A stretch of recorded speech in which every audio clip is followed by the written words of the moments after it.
D1 लगन जो है हमारा लगन चार्ट है। लेकिन अगर बारीकी से अगर स्पेसिफाइड आप कोई चीज देखना चाहते हो, जैसे कि सपोज आप फाइनेंस रिलेटेड हम देखना चाहेंगे, तो हमको D2 चार्ट देखना पड़ता है। जैसे मैरिज के रिलेटेड, भाग्य के रिलेटेड देखना चाहेंगे तो हम नवांश चार्ट देखते हैं। और हमारी पराक्रम, भाई बहन, ये सबको देखना चाहते हैं तो D3 देख सकते हैं। वैसे ही D4 आपका सुख शांति, जो आपने कितना आपका घर बनाना, जो भी है कंस्ट्रक्शन है, अपना प्रॉपर्टी कितना लेना है नहीं लेना है, किसके पास कैसा आएगा, वो चीज़ आप देख सकते हैं D4 चार्ट से। वैसे ही D7 चार्ट से हम जैसे कि अपने बच्चे, अपना बुद्धि भी देख सकते हैं। और D4 चार्ट से हम अपना बहुत सारा चीज़ जो है सुख के बारे में देख सकते हैं। हम भाग्य की मतलब D4 चार्ट हमको दिखाता है, हमारी भाग्य के बारे में भी बात करता है टू सम एक्सटेंट। तो D9 चार्ट तो हमारी जो षडवर्ग में बहुत महत्व दिया गया है। वैसे ही D2 चार्ट को भी हम देख सकते हैं फाइनेंस रिलेटेड। जो पराशरी ऋषि ने D2 चार्ट के हिसाब से हम देखेंगे, उस हिसाब से वो उन्होंने हर राशि को 2 पार्ट किया हुआ है। एक पार्ट जो है 15 डिग्री का और दूसरी पार्ट जो है 15 से 30 डिग्री। 0 से 15 डिग्री एक भाग रहेगा, 15 से 30 डिग्री दूसरी भाग रहेगा। तो पहले और 2 ही साइन, पहले सन की, सूर्य की हो रहा और एक चंद्रमा की हो रहा है। यहाँ पे कैंसर साइन और लियो साइन जो है D2 चार्ट में बहुत प्राइम एलिमेंट होता है। इसी में ही आपका ग्रह रहेगा, सारा ग्रह। तो ये देखना होगा कि अगर आपका विषम राशि है तो पराशर ऋषि ने विषम राशि में पहले जो हो रहा पड़ता है, जैसे 0 से 15 डिग्री तक वो पड़ता है सूर्य की हो रहा। और वैसे ही दूसरी पार्ट जो पड़ता है 15 से 30 डिग्री, वो चंद्रमा का हो रहा पड़ता है। वैसे ही सम राशि वालों के लिए इसकी रिवर्स आएगा। पहले 0 से 15 डिग्री होगा चंद्रमा का हो रहा, और बाद के 15 से 30 डिग्री होगा वो आपका सूर्य की हो रहा। तो जैसे कि हमारा जो एरीज हो गया, मेष राशि हो गया, वो विषम राशि है। तो विषम राशि में पहले 0 से 15 डिग्री में कोई भी ग्रह रहेगा वो सूर्य की होरा में आएगा। और अगर वैसे ही 15 से 30 डिग्री में चंद्रमा का होरा में आएगा।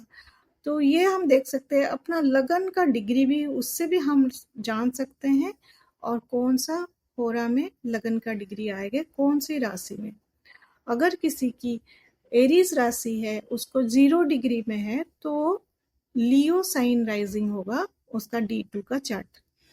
तो उस हिसाब से हम बाकी सारे चीज को भी देख सकते हैं। अगर सपोज मान लीजिए किसी का 13 डिग्री जेमिनी साइन में कोई ग्रह बैठा हुआ है, तो वो आ जाएगा सूर्य की होरा में।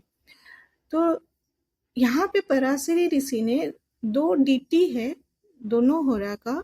जो चंद्रमा का जो देवता है वो है पितृलोक, पितृ बोला गया है, और सूर्य की जो होरा बोला गया है वो देव बोला गया है। तो सूर्य की होरा में जो भी ग्रह आएगा वो आपको बहुत क्रिएटिविटी से, अपना परिश्रम करके, बहुत एफर्ट्स लगाने के बाद ही आपको वो धन की प्राप्ति होगी। और वो धन जो है मेहनत के बाद आपको मिलेगी। आपके हो सकता है आपको अथॉरिटी से मिल सकता है, कहीं पब्लिक डीलिंग से, गवर्नमेंट डीलिंग से भी आपको मिल सकता है, आपका लीडरशिप क्वालिटी से आपको धन की प्राप्ति हो सकती है, रॉयल्टी से हो सकती है, सरकार से हो सकती है। उसी तरह से चंद्रमा जो है के होरा में जो भी ग्रह जाता है वो बहुत इजीली कोई छोटा ट्रेड किया उससे आपको मिल जा सकता है, कोई मदरली नर्चर से आपको मिल सकता है, नरिशमेंट से मिलता है। जहाँ इमोशन से आपको पब्लिक डीलिंग के साथ कहीं पे भी आपको धन की प्राप्ति होती है। वैसे ही अगर आप इनहेरिटेड की भी बात करें, यहाँ पे अगर सूर्य की होरा से में को ज़्यादा ग्रह है तो आपको ये चीज़ हम देख सकते हैं कि फादर साइड से आपको ज़्यादा आपको प्रॉपर्टी मिलने की चांस है। वैसे ही अगर चंद्रमा का होरा में ज़्यादा ग्रे होगा तो आपका मदर साइड से आपको धन की प्राप्ति, इनहेरिटेंस वगैरह वो भी आप देख सकते हो। यहाँ पे एक चीज है कि जो जैसे दशा चलेगी, जिस तरह से दशा आएगी, उस हिसाब से हम उसको ये तय कर सकते हैं। अगर सूर्य की होरा में जो दशा चल रही है तो आपको बहुत सारा एफर्ट्स लगाना पड़ेगा, आपको बहुत स्ट्रगल करके वो चीज आपको धन की प्राप्ति हो सकती है। तो उसी तरह से चंद्रमा का होरा में जो भी है तो एक ब्लेसिंग है ये, बोल सकते हैं कि एक पेरेंटल, मतलब जो हमारी दादा दादी का उनका पुण्य से अगर हम लोग उनको अच्छे से देखते हैं, पितृलोक से, पितृलोक का हम लोग हमेशा ध्यान देते हैं, उनका याद करते हैं, तो वो चीज़ क्या है बहुत इजीली आ जाती है। तो वो चीज़ को हमको उस हिसाब से हमको काम करना पड़ेगा अगर चंद्रमा की होरा में बहुत ज़्यादा ग्रह बैठा हुआ है तो। वैसे कि अगर मैं एक एग्जांपल लूँ कि बराक ओबामा का जो भूतपूर्व प्रेसिडेंट थे अमेरिका के, उनका अगर चार्ट हम देखते हैं तो उनका आप देख सकते हैं सूर्य 18 डिग्री 56 मिनट मैंने कैंसर साइन में है, तो उनका जो पड़ता है सूर्य की होरा आ रहा है। वैसे ही चंद्रमा है वृषभ राशि में 3 डिग्री 21 में, लेकिन वो चंद्रमा का ही होरा में आ रहा है। बुध जो है लियो साइन में 2 डिग्री 20 में, लेकिन सूर्य की होरा में। इस तरह से हम अगर देखते हैं उनका जो मोस्ट ऑफ द प्लैनेट है, मैक्सिमम प्लैनेट जो जो उनका जो है सूर्य की होरा में है। तो उन्होंने जितने भी धन उनका हमेशा वो रॉयल्टी अथॉरिटी से, अपना पावर पोजीशन से ही, लीडरशिप क्वालिटी के कारण और शुरुआत से ही लीडरशिप क्वालिटी से ही उन्होंने उनका जो है मोस्ट ऑफ द धन कमाया होगा, ये हम कह सकते हैं। और दूसरी बात ये चीज़ हम देख सकते हैं कि जब भी 2008 और 9 में उन्होंने बहुत अच्छी तरह से इकोनॉमिक क्राइसिस जो हुआ था, उन्होंने बहुत अपना क्रिएटिव, अपना जो टाइम पीरियड में उन्होंने वो इकोनॉमिक को रिफॉर्मेशन किया था 2009 में, जब भी उनका शनि की महादशा चल रही थी और शनि जो है सूर्य की होरा में था।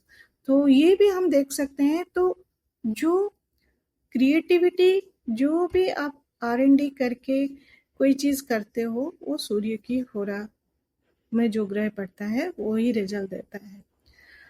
इसी तरह से D2 चार्ट को हम देख सकते हैं और उसको यूटिलाइजेशन कर सकते हैं। लेकिन यहाँ पे एक चीज़ है कि डिविजनल चार्ट हम यूज़ तो ज़रूर करते हैं, लेकिन टाइम ऑफ बर्थ की एक्यूरेसी जो है बहुत ध्यान देना पड़ता है। अगर टाइम ऑफ बर्थ का एक्यूरेसी में कोई इश्यूज होती है, अगर आधा घंटा, अगर ज़्यादा डिफरेंस होता है आपका जन्म समय का इधर उधर, तब भी ये चीज़ थोड़ी सी प्रॉब्लम होती है। इसको सही से ये डिविजनल चार्ट जो है फलित करना मुश्किल हो जाता है।